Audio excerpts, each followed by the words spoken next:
제목이 있습니다. 같이 읽겠습니다. 내가 너를 보호하리라. 아멘. 오늘 우리는 히스기야와 관련된 얘기를 전체 보려고 그래요. 18장부터 20장까지 여러분 읽어온 줄 알고요. 그러니까 18장부터 20장까지 이야기들 통해서 히스기야를 보고 히스기야를 통한 하나님께서 우리에게 주신 말씀이 무엇인지를 좀 보도록 하겠습니다. 히스기야는 이스라엘 왕들 중에 선한 왕으로 구분되는 왕이에요. 선한 왕 중에 한 명인데 남북이 갈라진 이후에요. 선한 왕 중에 히스기야가 그래도 가장 훌륭하다 이렇게 평가가 되고 있어요. 자, 한번 그 히스기야의 평을 한번 볼까요? 18장 3절부터 보겠습니다. 18장 3절부터 8절까지. 자, 찾으셨죠? 18장 3절부터 8절까지 우리 같이 읽도록 하겠습니다. 히스기야가 그의 조상 다윗의 모든 행위와 같이 여호와께서 보시기에 정직하게 행하여 그가 여러 산당들을 제거하며 주상을 깨뜨리며 아세라 목상을 찍으며 모세가 만들었던 놋뱀을 이스라엘 자손이 이때까지 향하여 분향함으로 그것을 부수고 누스타지라 일컬었더라. 히스기야가 이스라엘 하나님 여호와를 의지하였는데 그의 전후 유다 여러 왕 중에 그러한 자가 없었으니 곧 그가 여호와께 연합하여 그에게서 떠나지 아니하고 여호와께서 모세에게 명령하신 계명을 지켰더라. 여호와께서 그와 함께 하심에 그가 어디로 가든지 형통하였더라. 저가 아수르 왕을 배반하고 섬기지 아니하였고 그가 블레셋 사람들을 쳐서 가사와 그 사방에 이르고 망대에서부터 견고한 성까지 이르렀더라. 아멘. 자, 히스기야가 어떻다고요? 하나님 보시기에 정직했다. 그가 모든 산당 그리고 우상들 놋뱀을 제거하고 또 놋뱀을 누수단 그랬는데 그때까지 모세 때부터 있었던 놋뱀을 다 제거하고 그리고 하나님 앞에서 온전히 행했다고 말하고 있어요. 여호와를 의지하고 그의 원 앞에서 아수르에게 조공을 끊고 그리고 하나님 앞에서 형통케 된 모습을 이렇게 보고 있는 거예요. 그러니까 히스기야 전후 이런 선한 왕은 없었다 뭐 이렇게 말하고 있는 거죠. 그러니까 남북이스라엘 갈라지고 나서 이런 왕이 나오다니 뭐 이런 거죠. 아주 훌륭하다 이렇게 평가하는 거예요. 근데 어떻게 히스기야는 그렇게 훌륭했을까요? 그의 아버지가 얼마나 나쁜 놈인데. 그의 아버지 우리 지난주에 봤군요. 아하스. 이 아하스 왕이 아수르에게 조공을 바치면서 하나님 이사야의 말씀을도 이렇게 귓등으로 듣고 신앙 있는 척하면서 내가 어찌 여호와께 표적을 구하리요 어찌 시험합니까? 라면서 이렇게 막 했던. 그러면서 그가 다메섹까지 침공해왔던 아수르 왕에게 그에게 아련하면서 그 다메섹에 있는 아수르의 제단을 보고 이 제단이 이렇게 강력하구나, 이 신이 이렇게 강력한 나라를 만들어주는구나 싶어서 자기가 직접 그 설계도를 그려 자기가 그 종을 먼저 보내 예루살렘 성전에 있었던 모든 번제단과 물동을 다 치워버리고 거기다가 그 제단을 세우고 자기 자식을 불 가운데 보낸 못된 왕이었어요, 아하스가. 근데 그의 아들 히스기야가 25살에 왕이 올랐는데 정직했다. 전후에 이런 훌륭한 왕은 없었다. 하나님 보시기 형통하게 했다. 이렇게 칭찬하는 거예요. 어떻게 가능할까요? 아버지가 이렇게 못했는데 아들이 대체 누구의 본을 본 걸까요? 어떻게 이렇게 훌륭해진 걸까요? 자, 훌륭해진 이유가 있어요. 본문에 있어요. 자, 한번 거기 볼까요? 2절 봐요. 2절 18장 2절이에요. 같이 읽겠습니다. 그가 왕이 될 때 나이가 25세라 예루살렘에서 29년간 다스리니라. 그의 어머니 이름은 아비요 스가리아의 딸이었더라. 아멘. 이 스가리아의 딸 아비, 원래 히브리어에 아비 그러면 아부 그래서 내 아버지 그러는데 딸의 이름이 아버지예요. 하여간 아비. 그런데 히스기야의 엄마가 아비의 아버지가 스가리아다 이렇게 말해요. 그거 어쩌냐고요. 이 추적해 올라가 봐야겠죠. 아비는 어떤 사람이며 그의 아버지 스가리아는 어떤 사람인지. 그러면 히스기야가 어떤 영향을 받고 자랐는지. 그의 아버지 아하스에게는 나쁜 모습만 봤겠지만 그러면 외가 쪽으로는 대체 어떤 집안이냐 보면 스가리아는 역대기에 나와요. 역대기에 우시야 왕 때, 또 여러분 또 궁금한 사람이 있을 것 같아서 역대하 26장 5절 찾지 마요. 시간 많이 가니까. 역대하 26장 5절에 그 스가랴에 대한 얘기가 나오는데 뭐라고 되어 있냐면, 하나님의 묵시를 밝게 하는 스가랴가 사는 날에 하나님을 찾았고 그가 여호와를 찾는 동안에는 하나님이 형통하게 하셨더라. 누구를요? 우시야를. 그러니까 히스기야의 할아버지 우시야 때 그 옆에서 하나님의 말씀을 가르치는 사람이 누구였냐면 스가랴라는 선지자였어요. 그래서 스가랴가 살아있는 동안 우시야가 하나님 앞에 바르게 행했고, 스가랴의 말을 듣지 않으면서 우시야는 교만해져 문둥병 걸려 별궁에 가다 죽는 신세가 됐다, 이렇게 말하는 거예요. 마치 이런 사람이 또 한 명 있었죠. 저 앞에 보면 요아스라고, 그가 고모부 여호야다가 그를 그 환란 때 건져서 6년간 성전에 성겨 키우다가 왕되게 했는데, 여호야다의 말씀을 듣고 살 때는 종교교육도 하고 열심히 살다가 그가 죽고 난 후에 간신배들의 말을 듣고 하나님 앞에서 엉망이 되어지고, 심지어는 그의 아들까지도 성전과 제단 사이에 돌로 쳐 죽이는 못된 짓을 한 사람이 요아스였다, 이렇게 말하는 거예요. 근데 하여간 우시야를 우시야 되게 했던, 우시야가 하나님 앞에서 칭찬받는 왕이 되게 했던 사람이 스가랴였고, 그 사람의 딸이 아비고 그 딸의 아들이 히스기야다, 이 말이에요. 그러니까 아버지 아하스의 못된 행실 속에서도 그 엄마 아비의 거룩한 영향력을 그가 받고 히스기야가 하나님 앞에서 이렇게 섰다라는 증거인 거예요.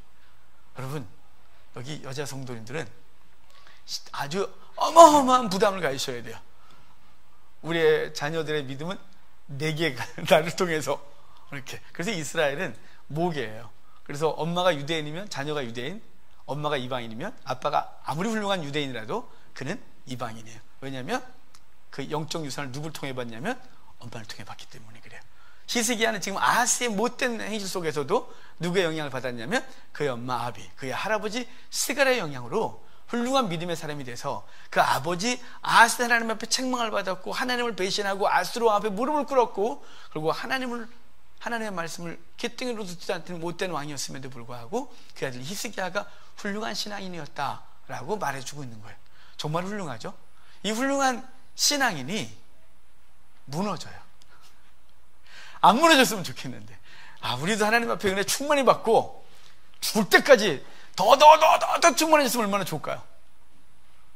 제가 초등학교 3학년 때 교회를 나갔거든요. 우리 아버지가 어디 다녀오셔갖고 교회를 가라 그래서 때려갖고 교회를 저를 갔어요. 정말 교회 갔는데 너무 재미없었어요. 왜냐면 갔더니 율동을 시키는 거 있죠. 이런 데가 다 있냐 그래갖고 도망다니다가 또 신나게 얻어맞고 그 다음부터 교회를 다녔는데요. 그 교회를 다니면서 조금씩 저도 바뀌지 않았겠습니까? 바뀌면서, 그러면 지금쯤이면 제가 그래도 초등학교 10살에 교회를 갔으니까 40년 신앙생활 했으면 진짜 모세만 40년 훈련받은 아브라함의 완전한 믿음, 모세가 광야에서 40년 훈련받고 훌륭한 지도자로 이렇게 돼야 하는데 여전히 엉망인 저 모습을 봅니다. 우리 믿음이 한번 훈련받고 훌륭해졌으면 쫙 갔으면 좋겠는데 잘 아니에요. 히스기야가 오늘 무너지는 모습을 볼 거예요. 여러 번 무너지는 걸. 자, 한번 무너지는 거 슬프긴 하지만 그래도 봐야겠죠. 자, 뒤로 갈게요. 13절 13절이에요 13절 같이 읽겠습니다. 히스기야 왕 제14년에 아수리아 왕 사네립이 올라와서 유다 모든 견고한 성읍들을 쳐서 점령하며, 14절도 같이 읽어요. 유다의 왕 히스기야가 라기스로 사람을 보내어 아수르 왕에게 이르되 내가 범죄하였나이다. 왕이 내게 지우시는 것을 내가 당하리이다 하였더니 아수르 왕이 곧 은 300달란트와 금 30달란트를 정하여 유다 왕 히스기야에게 내게 한지라. 아멘. 자, 지금 히스기야 왕이 된 14년에 아수르의 침공을 받아요. 근데 사실은 아수르의 침공은 그 이전부터 계속해서 이스라엘을 위협했었어요. 유다를. 그 앞에 히스기야가 왕이 되고 4년째 사마리아가 포위돼요. 북이스라엘에. 그리고 6년 됐을 때 완전 함락이 돼서 바로 이제 아수르가 유다의 코앞에 와 있어요. 그리고 8년이나 그 상태를 유지해요. 하나님이 히스기야가 모든 우상들을 제거하고 산당들을 제거하고 누스탄 쳐부시고, 그리고 하나님을 경외하고, 그리고 아수르의 조공을 받으면 끊어버리고, 애굽을 의지하려고 할 때 이사야 선지자가 애굽 의지하지 마, 그래서 애굽도 의지하지 않고 오직 하나님만 경외했을 때, 그때 아수르가 침공해 오지만 아수르가 북이스라엘을 점령하고 남유다로 뻗치질 않아요. 몇 년 동안? 8년 동안 아무것도 안 해요. 이상하죠? 그 코딱지만한 거 처먹다네. 쳐서 이 말이 이상했어요. 이거 큰일 났다. 쳐서 아수르의 영역을 삼으면 될 걸 8년을 놔둬요. 그랬다가 히스기야 14년째 됐을 때 침공해 와요. 왜 그랬을까? 전 되게 궁금했어요. 왜 아수르는 북이스라엘을 무너뜨리고 곧바로 내려오지 않고 8년 동안을 아수르는 가만 놔뒀어요. 그랬다가 14년 됐을 때 이 남유다를 침공해 오는데요, 침공해 온 이유를 히스기야의 자세를 보면 알 수 있을 것 같아요. 히스기야가 얼마나 무너졌는지. 침공해 왔을 때 히스기야가 아수르 왕한테 사신을 보내 뭐라 그러냐면, 내가 잘못했으니까 봐주십시오 이러잖아요. 거기 14절 초반에 보면 왕의 길에 내가 범죄하였나이다. 뭘 범죄했어요? 조공 끄는 거, 군신관계 끄는 거, 내가 잘못했다고 제발 봐달라고, 무슨 걸 원하시든지 내가 어떤 짐을 져주시든지 내가 다 하겠나이다 라고 히스기야가 무릎을 꿇는 거예요. 히스기야가 왕이 돼서 처음에는 아버지 아하스의 그 모습을 보면서 이게 아니지, 그래갖고 초강대국이었던 이제 북이스라엘과 유다를 침공해 오기 위해 막 오고 있던 아수르에게 조공을 끊어버리고, 그래서 애굽을 의지하려다가 이사야 선자가 거기도 의지하지 말라고 그래서 그것도 의지하지 않고 정말 조그만 나라, 남북 이스라엘 다 합쳐야 강원도 땅만 하고 그것의 3분의 1 정도도 안 되는 조그만 나라, 그런 유다가 그 어마어마한 대국을 상대로 대항했던 히스기야였어요.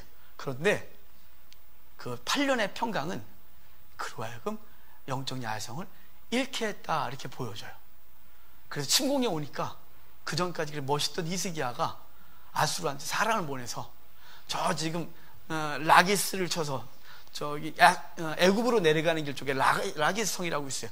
거기를 치고 있는 아수르한테 사람을 보내 하는 말이, 내가 범죄했으니까, 내가 잘못했으니까 날 때리지 말라고, 뭔 짓인지 하겠다고 말하고 있는 히스기야예요. 그래서 아수르 왕은 금과 은을 요구했고, 그 뒤에 이렇게 보면 히스기야가 성전에 있는 금, 자기 금뿐만이 아니라 성전 내탐구에 있던 금까지 다 꺼내고, 그리고 성전과 궁에 있던 그 기둥이나 이런 데 금으로 장식했던 금을 다 벗겨다가 갖다 바치는 일이 벌어지는 거예요. 아주 급하게, 너무 겁먹어서 어쩔 수가 없으니까, 이걸 어떻게 대항할 수도 없고 할 수도 없는 이 상황에서 그냥 바치는 거예요. 그가 멀리 있을 땐, 좀 멀리 있을 때는 대항했다가 그가 코앞에 왔을 때도 괜찮았는데, 그가 침공에 오니 하나님은 안 보이고 아수르 왕만 보여 그가 요구하는 모든 것들을 갖다 바치면서 그에게 마치 그의 아버지가 했던 것을 군신관계라도 맺을 것처럼 그렇게 하고 있는 히스기야의 모습을 보고 있는 거예요. 여러분, 우리의 신앙이 끝까지 아름다움을 유지하면 얼마나 좋을까요? 오늘 여러분 말씀을 통해서 은혜를 막 받고 눈물 뻥뻥 흘리고 내가 주를 사겠나이다 이렇게 다짐했으면 좋겠어요. 그런데 그러고 나서 집에 돌아가면 갑자기 현실 앞에서 내가 언제 그랬노? 이래갖고도 현실에 무릎을 꿇고 타협하는 우리의 모습이 있을 수 있다, 이 말이에요. 우리의 모습인 거예요. 히스기야는 우리의 모습인 거예요. 은혜 충만할 땐 그 뜻대로 살겠나이다. 그러다가 그 현실적인 유압 앞에서 두려워 떠는 모습이 히스기야였고 우리의 모습일 수 있다, 이 말입니다. 근데 히스기야가 이렇게 하고 나서 그러면 가야 되는데, 아수르가 가야죠. 달라붙어 줬으니까. 걔가 다 무너뜨리고 예루살렘 하나 땅 남겨둔 상태에서 예루살렘을 향한 전군이 몰려와 18만 5천 명이 포위를 해요. 이거는 어떻게 할 수가 없는 거예요. 우리나라 군대가 60만인데 3분의 1이, 우리나라 군대 3분의 1이 예루살렘, 그 코딱지만한 예루살렘을 포위해갖고 다 죽겠다고 몰려와 있는 상태가 히스기야 2차 지금 아수르가 최종적으로 와서 있는 거예요. 히스기야는 생각했어요. 다치면 물러갈 줄. 근데 받쳐도 물러가지 않는 거예요. 여러분, 세상의 유혹과 사단의 협박은 한번 굴복한다고 사라지지 않습니다. 굴복하면 그는 우리를 더 굴복하게 하고 더 한번 맛보게 하면 그래 너 한번 했구나, 이제 네 하나님께 돌아가. 절대 그러지 아니하고 그 사단은 우리를 아예 노예 삼고 아예 우리를 죽이려고 달라붙는다는 사실을 기억하셔야 돼요. 그래서 인생의 위기 앞에서, 사단의 공격 앞에서 신앙의 결단을 철저히 하고 두렵지만 그분 신뢰하여 타협하지 않으셔야 돼요. 한 번의 타협은 그 다음 또루, 그리고 절대로 우리를 하나님의 사람으로 못 서게 해요. 제가 군대에 있을 때 한 어리석은 친구를 하나 봤어요.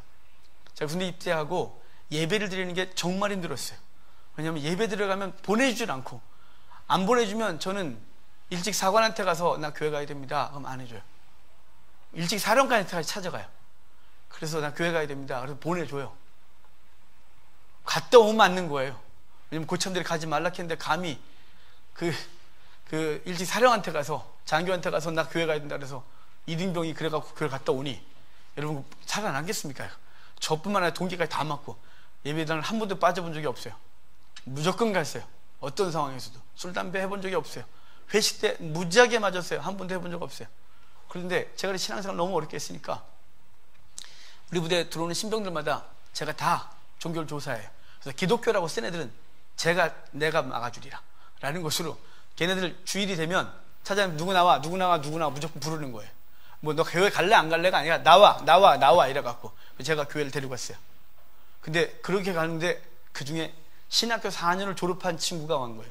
어디 대학교라면 잘 아는 대학이라서 말할 수가 없고 그 대학을 공개적으로 욕하는 것 같으니까. 근데 4년을 졸업하고 왔어요. 나이도 많은데 신병으로 왔으니까 얼마나 또 그러겠어요.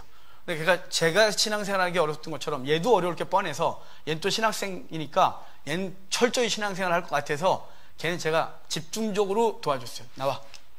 근데 어느 날부터 얘가 이등병 때는 잘 따라오더니 조금 지나면서 슬슬 안 오는 거예요. 어느 날 안 오냐면 축구하는 날은 안 와요. 부대라는 게 되게 웃겨요. 새벽에 일어나기도 전에 연병장에서 볼을 차요. 왜냐면 연병장 선점하려고.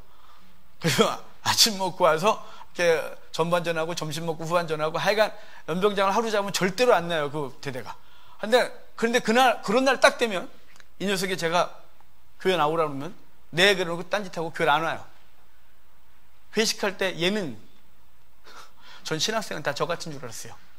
목숨 걸고 아무것도 안 하고 때려. 얘는 할 거 다 해요. 어쩜 우리 더 잘해요 얘가. 내가 너무 이상해서, 야 어떻게 신학생이 이럴 수 있냐. 사람들은 다 우리가 신학생인 줄 안다. 우리를 통해서 하나님 본다. 그래도 얘가 말을 안 들어요. 뭐 말 안 듣는 걸 제가 어떻게 패갖고 교회를 데려올 수 없잖아요. 남들은 교회 갔다고 했는데 이놈 패갖고 교회를 갈 수 없으니까 냅뒀어요. 네가 선택해라 이제는. 그런데 여러분, 제가 제대할 때까지 걔는 교회를 단 한 번도 못 갔습니다. 왜 못 간 줄 아십니까? 제가 교회 가고 싶을 때 교회 갈게 여러분 고참들이 가지마. 아마 네가 가고 싶을 때 가고 안 가고 싶을 때 가지마. 걔는 제가 제대할 때까지 교회를 단 한 번도 못 갔습니다. 근데 저를 따라다녔던 운전병 하나 있었는데 그 녀석은 평신도인데 걔는 제가 데리고 가면 무조건 따라오고 제가 맞으면 같이 맞고, 이 녀석 아주 훌륭한 녀석이 있었어요. 근데 제대할 때 우리 저희는 연대군종이 아니고 대대에서 제 일을 보면서 군종 일을 했기 때문에 그건 제가 추천하면 목사님이 허락을 해요. 그래서 걔를, 신학생 걔 말고 그 친구를 데려다 목사님 제 뒤를 이어서 얘가 우리 대대 군종이 될 거예요. 그랬더니 목사님이 그래 네가 해라. 그래서 그 친구가 군종 됐어요.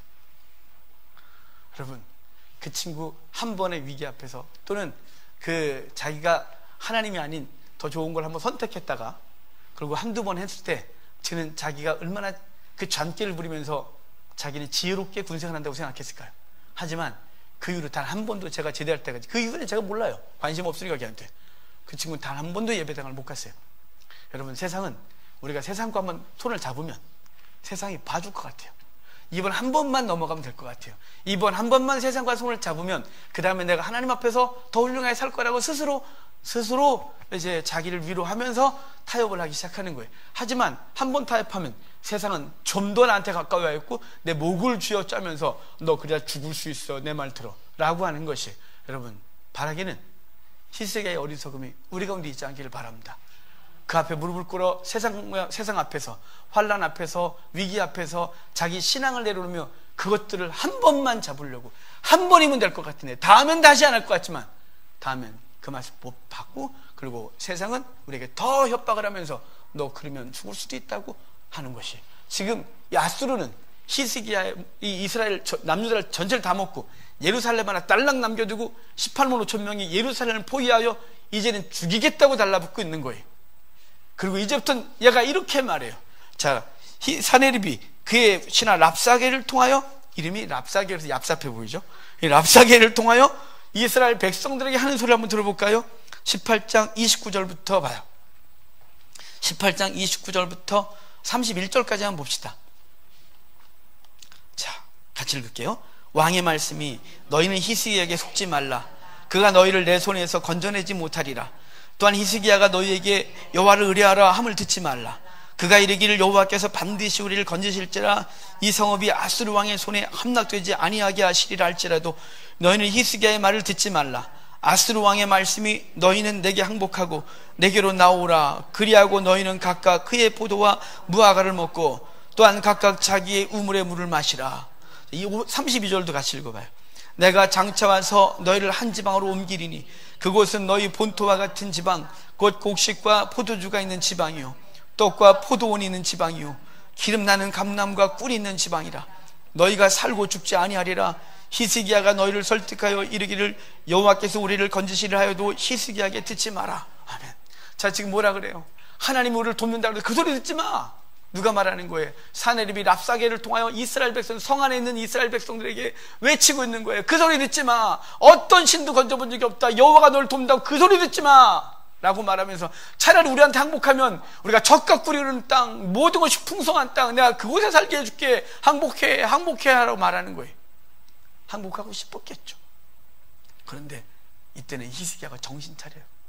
목에 달랑달랑해서 이제는 목숨이 왔다 갔다 할 때 이때서 정신 버떡 차리고 그가 사람을 보내 이사야 선지자에게 기도해달라 하고 그 기도를 통해 하나님의 일들이 이루어지고 있는 거예요. 자, 19장 1절 2절 봅시다. 1절 2절 3절 같이 읽겠습니다. 히스기야 왕이 듣고 그것을 찢고 굵은 배를 두르고 여호와의 전에 들어가서 왕궁의 책임자인 엘리야김과 서기관 셈나와 제사장 중 장로들에게 굵은 배를 돌려서 아모스의 아들 선지자 이사야에게로 보내매 그들이 이사야에게 이르되 히스기야의 말씀이 오늘은 환난과 징벌과 무역의 날이라. 아이를 낳을 때가 되었으니 해살할 힘이 없도다. 지금 히스기야가 말하는 거예요. 아무것도 못한다. 완전 절망 상태다. 이렇게 말하는 거예요. 여러분, 우리가 종종 하나님 앞에 살면서 이 아무것도 할 수 없을 때, 정말 손 하나 까딱 할 수 없을 때, 널브러져서 도저히 이제는 끝났다 싶을 때, 그때 히스기야가 뭘 요청했냐면 기도를 요청하고 있는 거예요. 여러분, 우리가 신앙생활에 넘어질 수 있어요. 신앙생활에 세상과 한번 잡아볼 수 있어요. 그랬다가 위기를 만나고 내가 바보 됐구나 라고 생각할 수 있어요. 거기서 끝나는 게 아니라 히스기야 같이 하나님 앞에 나아가 무릎을 꿇어야 하는 거예요. 아무것도 할 수 없습니다. 주여 나를 도우소서, 이 민족을 도우소서 라고 히스기야가 기도했고 하나님은 그 기도에 곧 응답하셔서 곧이 야, 너 40일 금식해봐. 네가 이놈 너 어디 그래갖고 너 좀 맞고 해야 돼. 아이, 그런 적 없어요. 호세아서 이렇게 말해요. 죽게 돌아오래요. 그러면 이틀 후에 셋째 날에 널 고치고 회복하겠다고 말하는 거예요. 탕자가 돌아오자마자 아버지는 그의 옷을 벗기고 그를 씻기고 새 옷 입히고 가락지 끼우고 소 잡아 동네 잔치를 벌인 거예요. 아들의 신분 곧바로 회복시킨 거예요. 그분께 돌아왔을 때 히스기야가 곧 무릎을 꿇으니 곧 응답하셔서 아수르 군사 18만 5천 명을 쳐서 죽여요. 18만 5천 명이 죽은 사건은 성경에만 나오는 게 아니에요. 유대 역사학자 요세푸스도 기록했고 그리스 역사학자의 아버지라고 하는 그 헤로도투스도 그 책에 이 사건을 기록했어요. 근데 그들은 뭐라고 했냐면 우리 성경에 여호와의 사자가 쳤다 그랬는데 거긴 전염병이 쳤다 이래서 18만 5천 명이 죽은 사건을 다 기억하고 있는 거예요.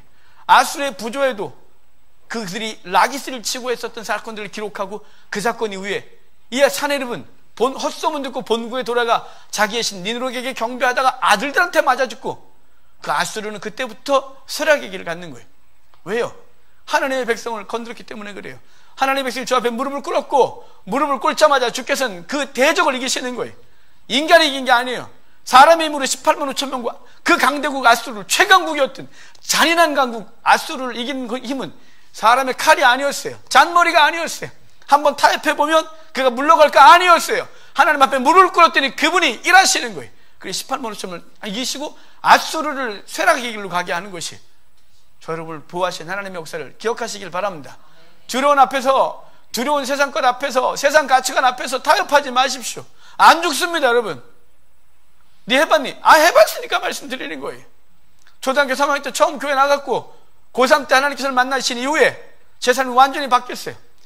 사역하면서도 여러 번 무너졌었어요. 두려웠어요.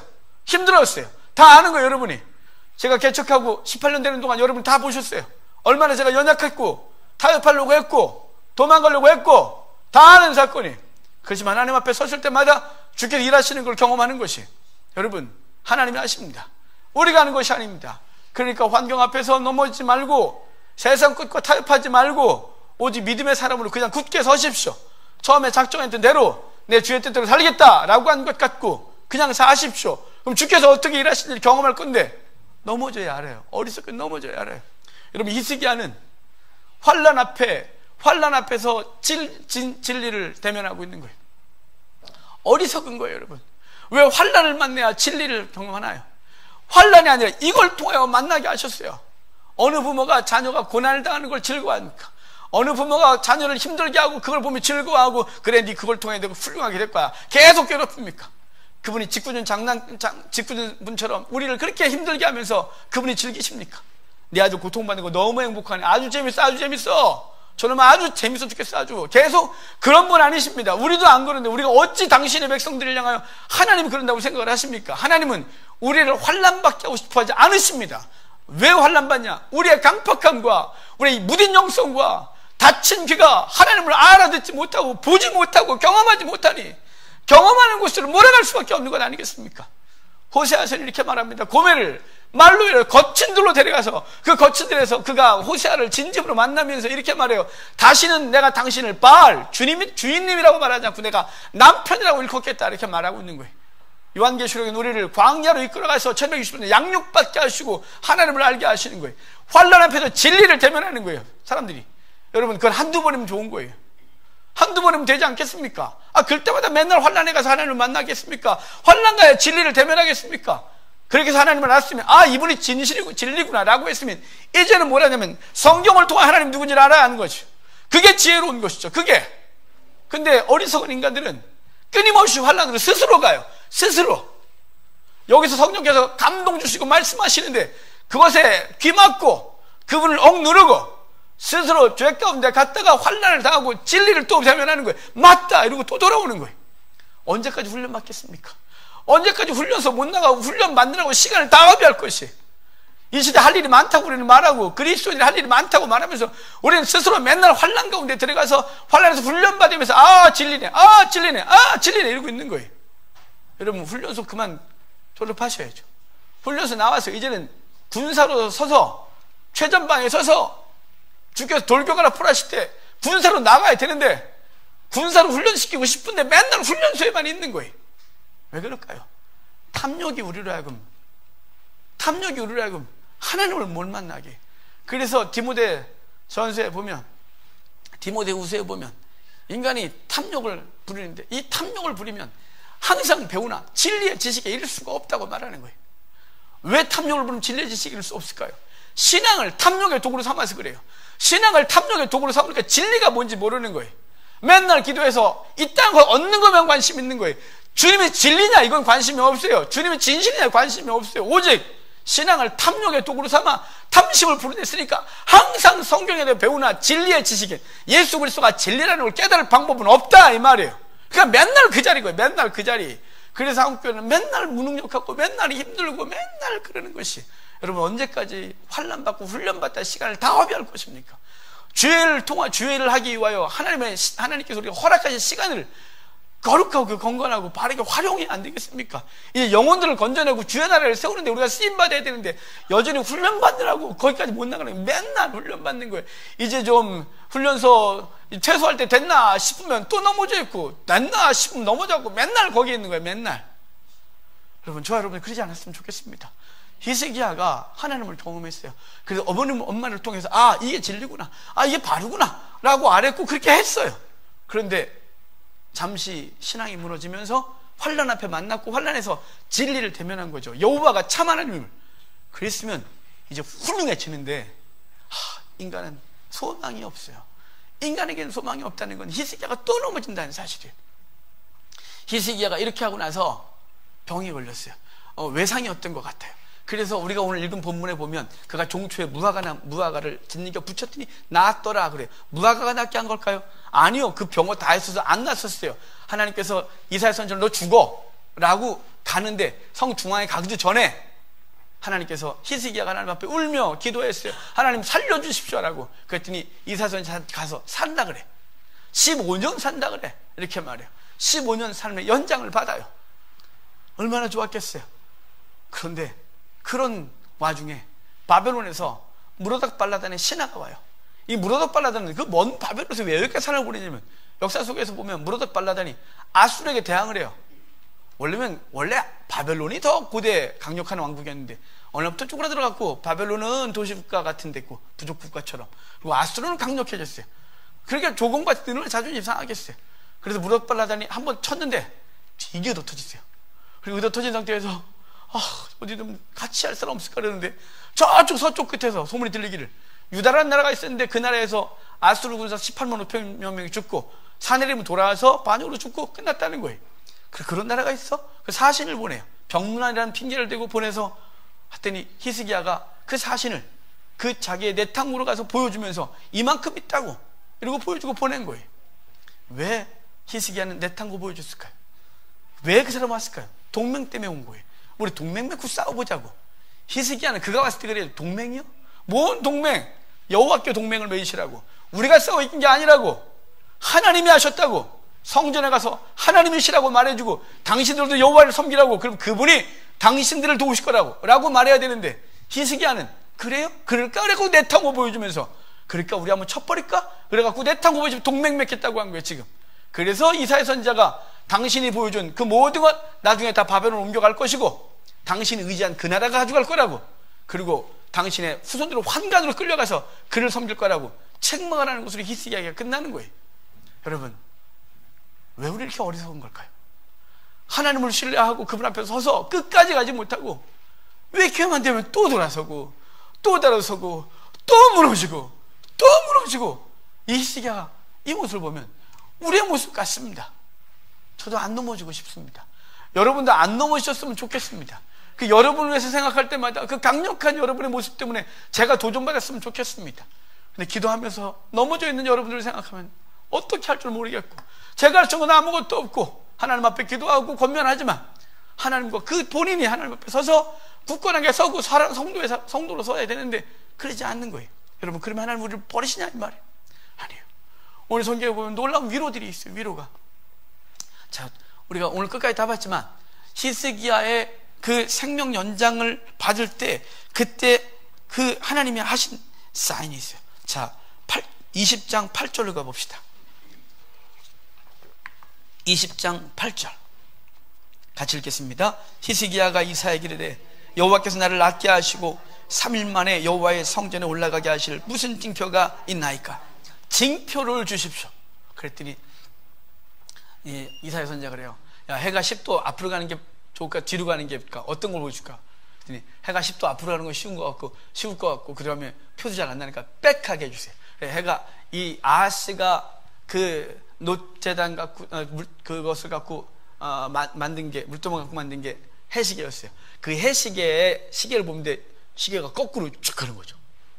시계가 이렇게 거꾸로 가는 거예요. 10도를. 그걸 보면서 그가 살 것을 예언했고, 그리고 이제 정말 15년 연장 받는 거예요. 그 앞에 또 징표가 또 있었어요. 자, 한번 징표 또 볼까요? 19장 29절 봐요. 19장에 바로 앞장이에요. 29장. 자, 읽겠습니다. 또 내게 보일지라 징조가 이러하니 너희가 금년에는 스스로 자라난 것을 먹고 내년은 그것에서 난 것을 먹되 제3년에는 심고 거두며 포도원을 심고 그 열매를 먹으리라. 자, 아수르를 통해서 너희가 그렇게 될 거라고, 이 이후에 3년이 지나면 이제 심은 걸 먹게 될 거라고 말해준 징조가 있었어요. 근데 또 징조가 있었어요. 우리 그 아버지 아하스 때 그가 아수르를 의지하니까 그 북이스라엘과 아람이 공동으로 침공에 들어왔을 때 두려워 떨 때 이사야 선지자가 이사야서 7장에서 아하스 왕을 만나 이렇게 말해요. 왕이시여 두려워하지 마소서. 그것들은 연기나는 부짓개기 같은 것들입니다. 못 믿는 것 같으니까 표적을 구하십시오. 표징을 하늘에서나 땅 아래에서나 바닷속에서 어떤 표징인지 구하십시오. 하나님 주실 거니까. 내가 어떻게 표적을 구해? 어떻게 내가 시험해요? 그럼 내가 보여줄게요. 그래서 하는 말씀이 뭐냐면 처녀가 잉태하 아들을 낳으리니 그 이름을 임마누엘이라 하리라는 이 징표를 보여주세요. 아스 때 보여줬고 히스기야 때 징표를 보이는 거예요. 이 징표들은 다 뭐와 관련된, 후손과 관련된 것이었어요. 자, 지금 아하스, 그 패역한 아하스한테 징표 그리스도가 예보되고 있어요. 히스기야 이 왕의 이 어리석음 앞에서, 이 거듭된 어리석음 앞에서 하나님은 그에게 징표를 주시는 거예요. 어떤 징표요? 15년 연장. 15년 연장은 단순히 15년 생명을 살아가는 게 문제가 아니라 그에게는 후손이 없었어요. 히스기야는 자식이 없었어요. 그래서 그 상태로 죽으면 바로 임마누엘 예언 성취될 수가 없어요. 다윗의 의가 영원할 것이라는 건 성취될 수가 없는 것이. 그래서 15년 연장시켜 주면서 히스기야의 육체의 생명을 15년 연장시키는 게 목적이 아니라 그를 통하여 아들을 낳게 하고 그 아들의 후손이 그리스도가 될 것에 대한 예언을 말씀하시면 징표를 허락하고 있는 거예요.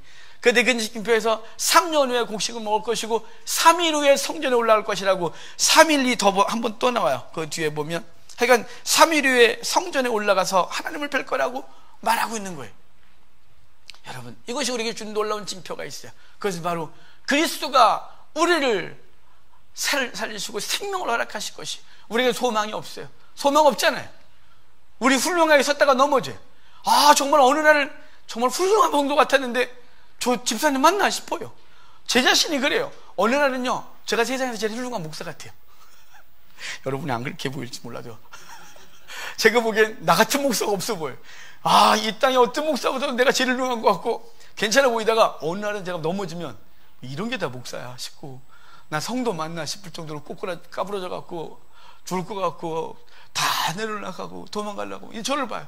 이게 한번 쓰면 영원히 안 무너질 것 같은데 아니에요. 이게 내가 이렇게 오늘 설교를 열심히 이렇게 훌륭하게 하고 제가 집에 가서 갑자기 나 못해 먹겠다 이럴 수 있어요. 아, 그렇게 신방에도 안 온다 안 와. 진짜 내 목회자 만나 안 해요. 뭐 교회 내가 이것밖에 못하게 나 만나 안 해. 아, 그만해야 되겠다 이럴 수 있어요. 제가 그 소리 안 하도록 전도 열심히 합시다. 하여간 어찌됐거나 우리가 업다운이 있어요. 그럼 하나님이 우리가 넘어질 때마다 그만하자 이거사. 내가 니한테 기대했던 거 그만하겠다네 라면 얼마나 두려움이 있어요. 근데 하나님 우리에게 그러지 아니하시고 우리를 끊임없이 붙들어 주시고, 오늘 우리가 읽었던 대로 거기 보면 6절에 20장 6절에 보면 내가 나를 위하여 내 종 다윗을 위함으로 이 성을 보호하리라 하셨다 라고 하고, 19장 34절에서도 내가 나와 나의 종 다윗을 위하여 이 성을 보호하여 구원하겠다 이렇게 말하는 거예요. 다윗을 위하여 이 성을 보호하겠다, 내가 너를 보호해 주겠다 라고 말씀해 주고 있는 거예요. 근거요? 그들의 행위가 훌륭해서요? 아니요. 그냥 하나님이 언약의 근거에서요. 아브라함과 다윗에게 하신 약속에 근거하여 우리의 어떠한 간에 끊임없이 붙들어 주시고 지켜주심을 말씀해 주고 있는 것이고, 그것은 어떻게 성취되냐면 예수 그리스도가 이 땅에 오셔서 그분이 다 이루심으로 그분 안에 있는 모든 자들은 생명을 얻게 되는 것이죠. 그래서 3일 만에 성전에 올라가는 거예요. 예수 그리스도와 함께 죽고 그리스도와 함께 살아 부정하여 하나님 앞에 나아갈 수 없었던 우리들이 그분의 힘입어, 그분의 은혜에 힘입어 하나님 앞에 나아가는 거예요. 막혔던 담이 열리고, 그래서 지성소로 들어가고 에덴으로 들어가 잃어버렸던 생명과를 먹으며 하나님 앞에 영원한 생명을 얻게 될 것이에요. 그 모든 것은 예수 그리스도 3년의 사역을 통하여 그분이 그 열매를 따먹게 하시고 그분이 3일 만에 죽고 부활하심으로 우리에게 그를 성취시켜서 하시는 놀라운 은혜가 우리 가운데 있음을 기억하시길 바랍니다. 이 은혜는 취소되지 않습니다. 취소되지 않습니다. 우리 열심의 근거하여 그것이 지속되거나 우리의 넘어짐의 근거를 통하여 우리에게 취소되지 아니함을 기억하시길 바랍니다. 하나님은 우리에게 구원의 일을 시작하셨는데 끝까지 이루십니다. 디모데후서에서 사도 바울은 죽음 앞에서 이렇게 말합니다. 우리는 밑봄이 없을지라도, 그러니까 우리는 신뢰할 수 없지만 우리 스스로 신뢰할 수 없어요. 저도 신뢰 안 되고 여러분도 신뢰가 안 되고 우리 자신도 스스로 못 믿어요. 못 믿지만 우리 하나님은 일양 믿으시니, 일양 처음부터 끝까지 신실하시니 그분은 자기를 부인할 수 없느니라. 뭘 부인할 수 없어요? 우리를 사랑하시고 건지시겠다는 그 약속을 취소할 수 없느니라 라고 말씀하고 있는 거예요. 그분께서 내 생명을 건질 것을 사도 바울은 분명히 믿고 갚이 있는 것이죠. 로마서 8장 28절에 뭐라 그래요? 하나님을 사랑하는 자, 곧 그 뜻대로 부르심을 입은 자들에게는 모든 것이 합력하여 서로 이루는 거예요. 합력하여 넘어짐도 일어섬도 합력하는 것이, 항상 충만할 때만 구원을 완성하시는 것이 아니라 때로는 넘어지고, 때로는 한동안 교회도 못 나오고, 때로는 하나님이 계시냐고 막 투덜거리고 안 계신 것처럼 우리가 삶을 살아갈 때에도 그분을 포기하지 않으시고 버리지 아니하시고 그 모든 과정을 통하여 구원을 완성하신다 이렇게 말씀하시는 거죠. 로마서 8장 맨 마지막에 이렇게 말하잖아요. 그 누가 우리를 대적하리요? 누가 우리를 대적하리요? 누가 우리를 그리스도의 산에서 끊으리요? 그럴 수 없느니라. 하나님의 산에서 우리를 그 어떤 것도 끊어지지 못한다고 분명히 말씀해주고 있어서 우리의 구원은 그분에게 있다 이 말이에요. 그분이 우리를 보호하십니다. 그분이 우리를 오늘도 보호하십니다. 영혼을 보호하시고 우리의 영혼을 천국까지 인도하시는 것을 끝까지 지키시고 인도하시고 완성하실 것이고, 우리의 삶도 주께서 책임을 믿으시길 바랍니다. 우리의 삶이 두려워, 어떻게 살까 두려워 타협하지 마십시오. 이곳에서 넘어지면 나 큰일 나는데 걱정하지 마십시오. 하나님이 그렇게 안 하시니까, 하나님이 그 지금 삶이 무너져도 그분은 절대 우리를 버리지 아니하십니다. 하나님은 그 삶 속에 또 살게 하시고 또 일어나게 하시고, 하나님이 하나님대로 보일 줄 믿으시고 현실 앞에 무릎 꿇고 세상 거 붙들고 믿음 타협하지 말고 하나님 앞에 서는 저와 여러분 되기를 주의 이름으로 축복합니다. 넘어짐도 괜찮다고 넘어질 각오하지 마시고 넘어지지 않을 각오 좀 하십시오. 몸부림을 주십시오. 주여, 나를 통해 주님이 드러나길 원하는데 난 맨날 넘어져서 주님이 나를 통해서 어떻게 드러날지 알 수가 없는 거예요. 내 주변 사람들 하나님을 못 봐, 우리를 통해서요. 여러분, 그럼 되겠습니까? 신앙생활 10년하고 20년 했으면 좀 봐야죠. 종종 넘어지지만 우리를 통해 지속적으로 하나님을 봐야죠. 그러려면 하나님을 신뢰하십시오. 그분이 우리를 지키심을 믿고 그분 앞에 당당히 서서 하나님이 하십니다 라고 고백하고, 두려움 앞에 섰을 때 주님 넘어지지 않게 하도록 기도하고, 현실 앞에 섰을 때 타협하고 싶을 때 주님이 나의 구원자이십니다 라고 소리 지르고 그 앞에 서십시오. 절대로 죽지 않습니다. 절대로 하나님은 당신의 백성을 버리지 않습니다. 믿음 지키는 사람을 통하여 하나님이 드러나심을 믿으시고 저와 여러분을 통하여 하나님이 하나님 되시도록 세상 앞에 당당히 서는 저와 여러분 되기를 주의 이름으로 축복합니다.